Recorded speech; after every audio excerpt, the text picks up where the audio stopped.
एक छोटा सा गांव था। उस गांव में शुभम नाम का एक आदमी अपनी पत्नी और अपने एक बेटे के साथ एक टूटे फूटे मकान में अपना साधारण जीवन बिता रहा था। शुभम बहुत ही गरीब था।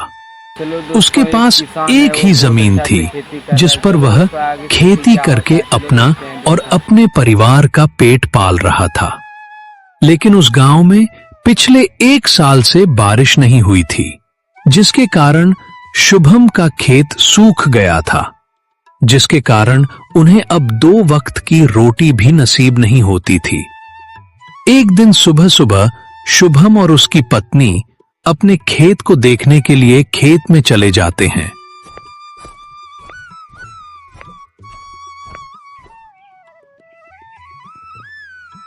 अरे भाग्यवान, देखो ना हमारे खेत की हालात। बारिश ना होने के कारण पूरा फसल सूखकर नष्ट हो गया। मुझे तो टेंशन हो रही है।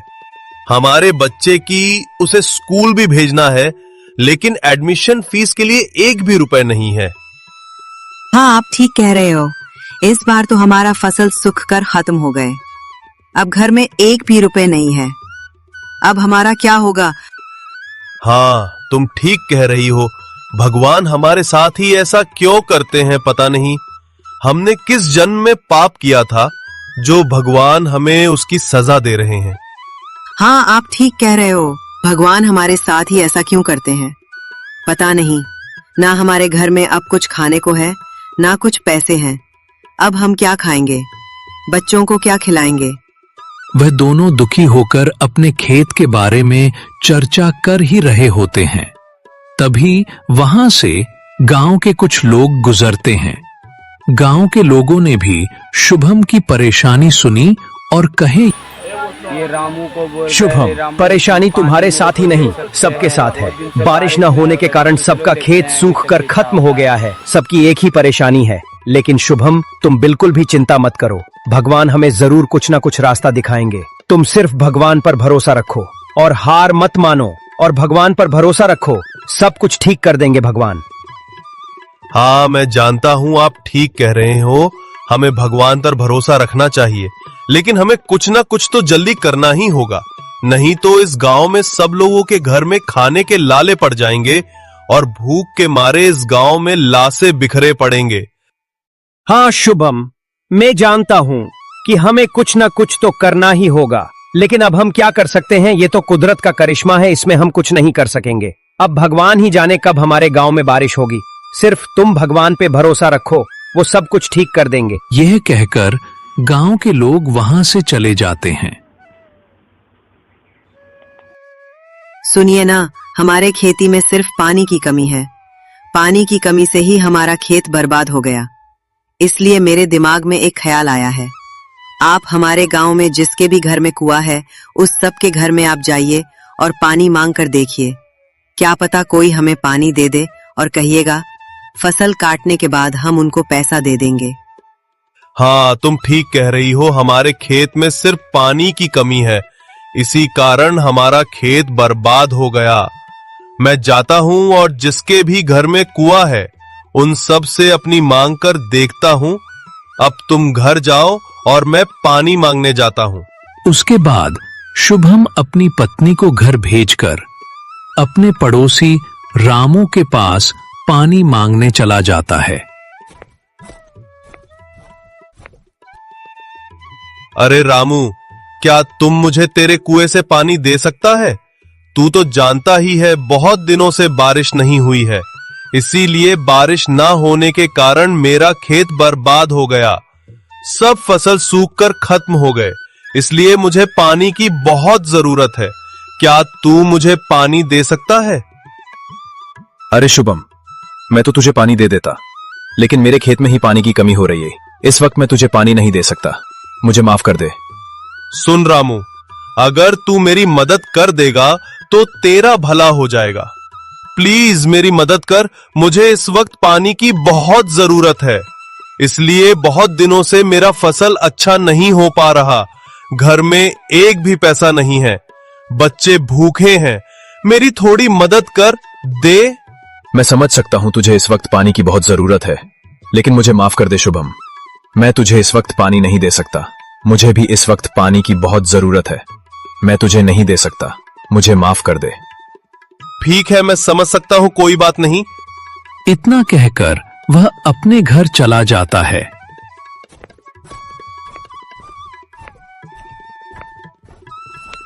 क्या हुआ, आपको पानी मिल गया क्या? नहीं भाग्यवान, मुझे पानी नहीं मिला। मैं अपने पड़ोसी रामू के यहां गया था, लेकिन उसने कहा कि उसे भी इस वक्त पानी की बहुत जरूरत है और उसके कुएं में इस वक्त बहुत कम पानी है, इसीलिए वो मुझे पानी नहीं दे सकता। अब हमारा क्या होगा? हमारा सारा खेत तो नष्ट हो जाएगा। अब हम क्या करेंगे और क्या खाएंगे?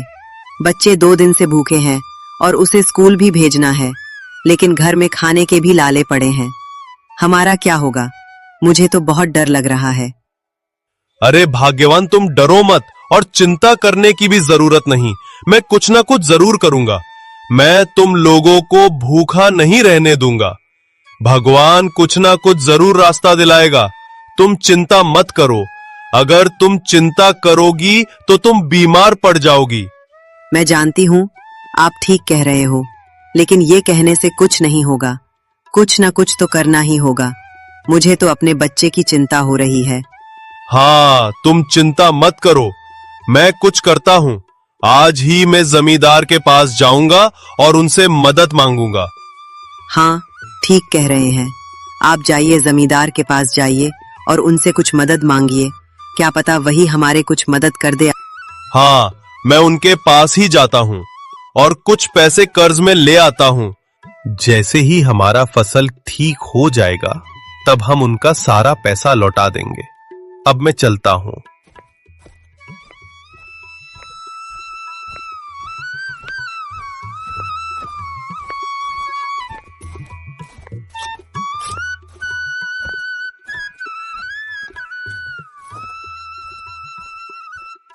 जमींदार जी, आप तो जानते ही हैं, बहुत दिनों से हमारे गांव में बारिश नहीं हुई है। बारिश ना होने के कारण मेरा सारा खेत बर्बाद हो गया, सब फसल सूख गए। इसीलिए मैं अपने खेत के पास एक कुआं खोदना चाहता हूं।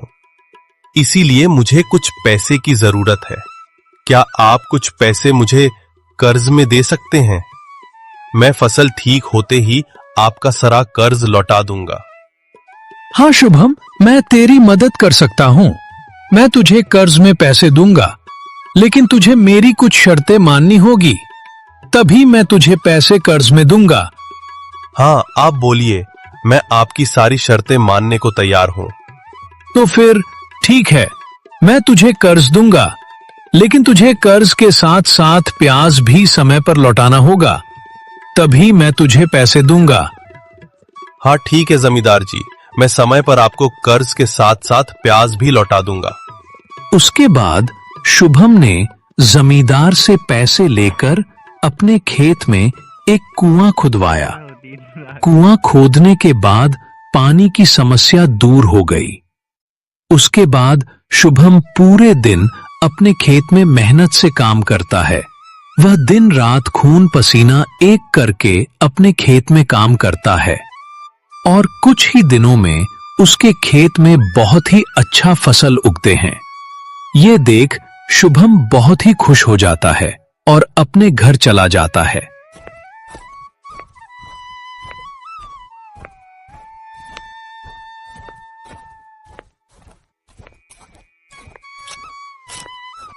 आप आज तो बहुत खुश लग रहे हो, क्या बात है? अरे भाग्यवान, मैं खुशखबरी लेकर आया हूं। अरे भाग्यवान, हमारा खेत इस बार सबसे अच्छा हुआ है। अब हमें कोई चिंता नहीं करनी होगी। अब हमें भूखा नहीं रहना होगा और अब हम जमींदार जी के सारे कर्ज लौटा देंगे। क्या आप सच कह रहे हो? अब तो हमें कोई चिंता नहीं करनी होगी। हमें अब भूखा नहीं रहना होगा और हमारे बच्चे की पढ़ाई भी अच्छे से हो जाएगी। हे भगवान, आपका बहुत बहुत शुक्रिया जो आपने हमें हमारी मुसीबतों से दूर कर दिया। ठीक है, तो अब मैं चलता हूं खेत की ओर। आज मैं हमारे फसल की कटाई शुरू कर दूंगा। अब मैं चलता हूं। इतना कहकर वह खेत की तरफ चला जाता है। वह अपने खेत की तरफ जा ही रहा था कि तभी आधे रास्ते में काले बादल छाने लगते हैं और देखते ही देखते जोरदार बारिश शुरू हो जाती है। बारिश से बचने के लिए वह अपने गांव के रामू काका के घर पर चला जाता है।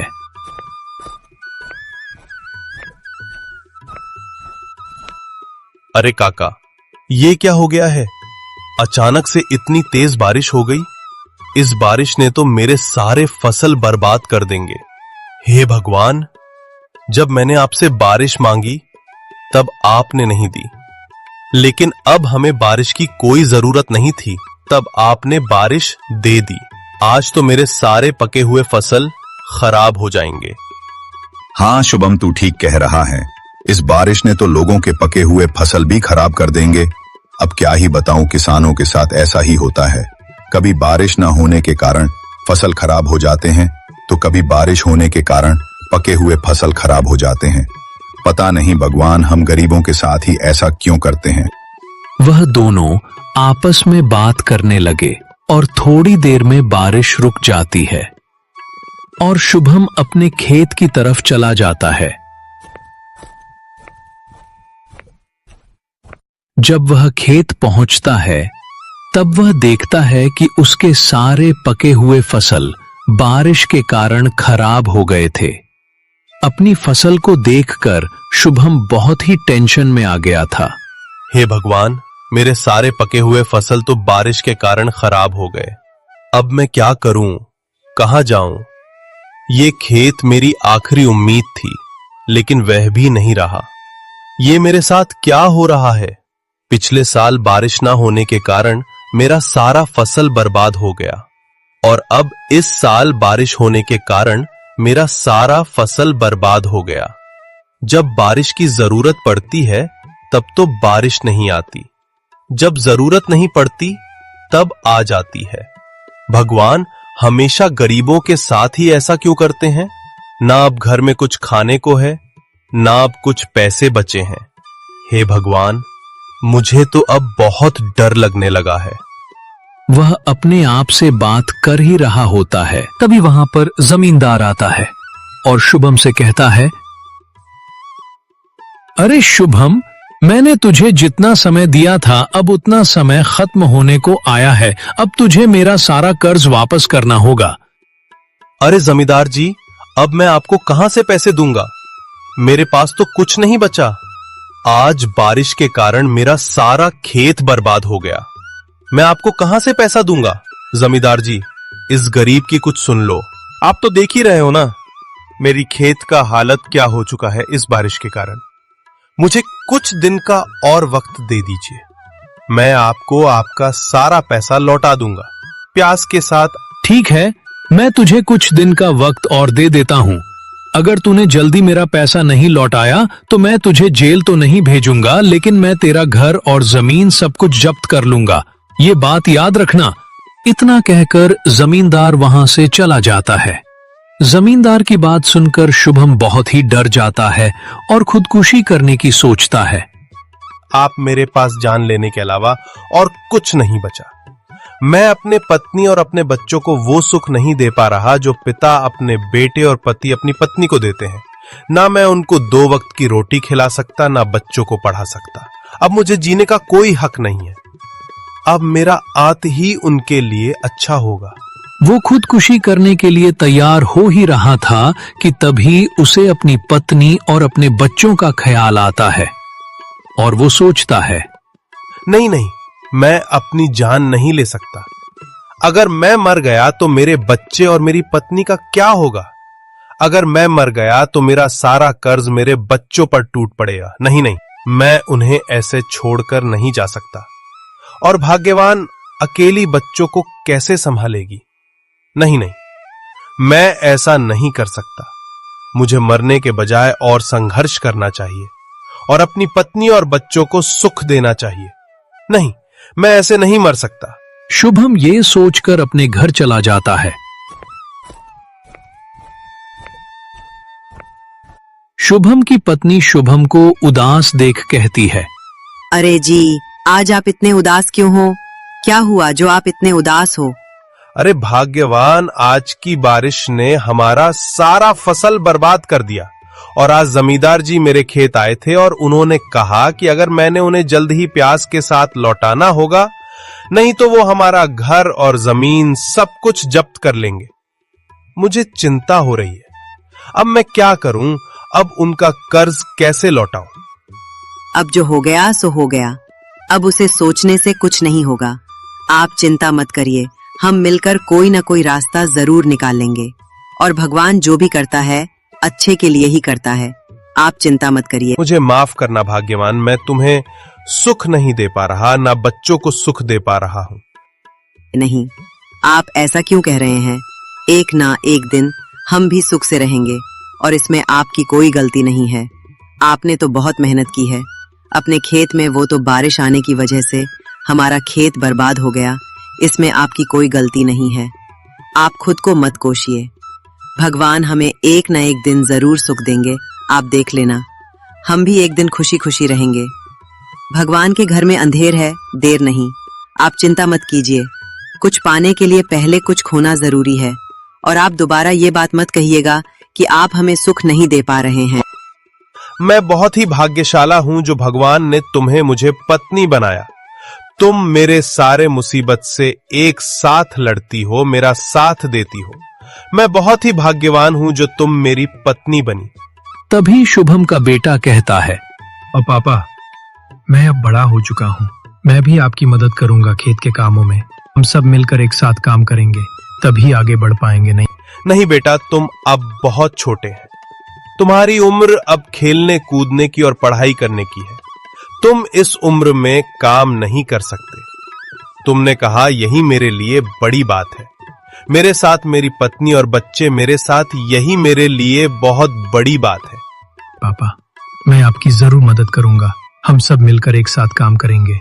मैं स्कूल से आते ही आपके खेत में चला जाऊंगा आपकी मदद करने के लिए, और हम सब मिलकर काम करेंगे। आप मना मत कीजिए, मैं जरूर आपकी मदद करूंगा। अगर तुम इतना कह रहे हो तो ठीक है, तुम भी मेरे साथ मदद करने आना। हम सब मिलकर एक साथ काम करेंगे और सबसे अच्छा फसल उगाएंगे। भाग्यवान, तुम सुनो, मुझे कुछ ना कुछ तो करना ही होगा। इस बार भी हमारा फसल बर्बाद हो गया, तो इसीलिए मैं अपने बचपन के दोस्त जितेंद्र के घर जाता हूं और उससे कुछ मदद मांगता हूं। क्या पता वो मेरे कुछ मदद कर दे। वो बहुत ही अच्छा आदमी है, वो मेरी मदद जरूर करेगा। हाँ ठीक है, अब जाइए और अपने दोस्त से मदद मांगिए और जल्दी आइएगा। रात मत कीजिएगा आने में। इतना कहकर शुभम अपने बचपन के दोस्त घर के घर चला जाता है।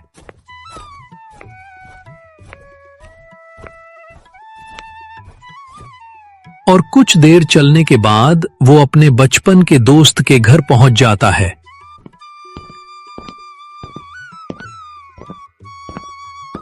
इतने दिनों बाद आए हो? घर में सब कुछ ठीक है ना भाभी? बच्चे सब कुछ ठीक है ना? हाँ मेरे दोस्त, बीवी बच्चे तो ठीक हैं। और तुम बताओ, तुम कैसे हो? हाँ, मैं तो बहुत बढ़िया हूँ।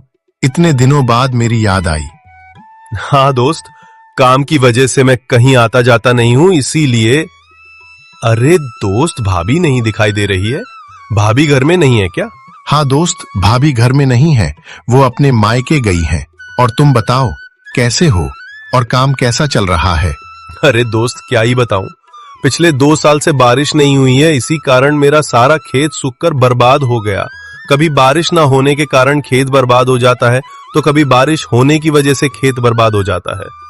अब मुझे कुछ समझ में नहीं आ रहा कि मैं क्या करूं। अरे दोस्त, इसमें टेंशन लेने की क्या बात है? हम तो किसान हैं और किसानों के साथ ऐसा होता ही रहता है। हाँ, मैं मानता हूँ किसानों के साथ ये होता है, लेकिन लगातार पिछले 2 साल से मेरा खेत अच्छा नहीं हुआ। बच्चे घर में भूखे हैं। क्या तुम मेरी कुछ मदद कर सकते हो? अरे हाँ हाँ, क्यों नहीं मेरे दोस्त, मैं तुम्हारी जरूर मदद करूंगा। गांव में जो दक्षिण दिशा में मेरा जो जमीन है, वो तू ले ले और उस जमीन में खेती कर।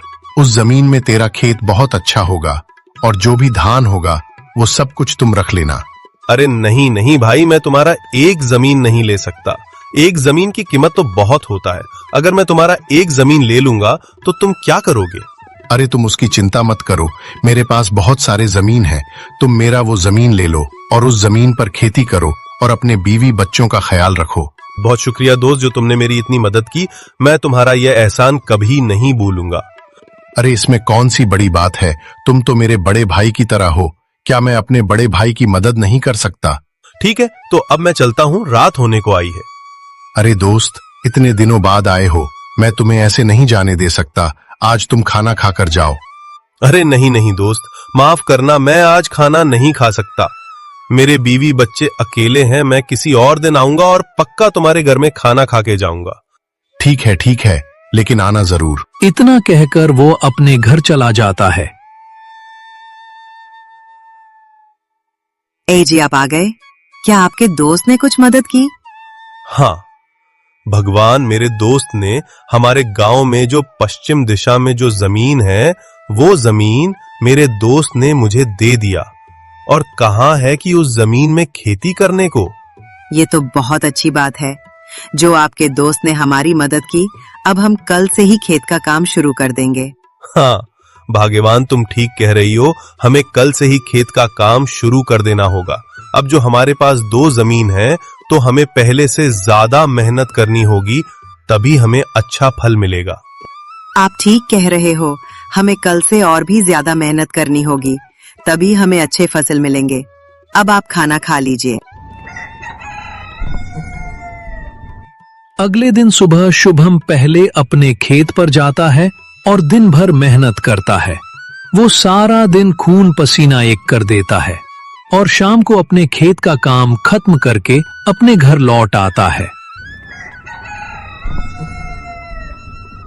और अगले दिन सुबह शुभम अपने दोस्त के दिए हुए जमीन पर जाता है और उस जमीन पर काम करने लगता है और दोस्त के दिए हुए जमीन पर पूरे दिन मेहनत करता है और आखिर में खेत की जुताई का काम खत्म हो जाती है और कुछ दिनों में बारिश शुरू हो जाता है। और देखते ही देखते शुभम के दोनों जमीन पर अच्छे फसल उगते हैं। उसके बाद सबसे पहले वो जमींदार का कर्ज चुकता है और वो खुशी खुशी अपने परिवार के साथ रहने लगता है।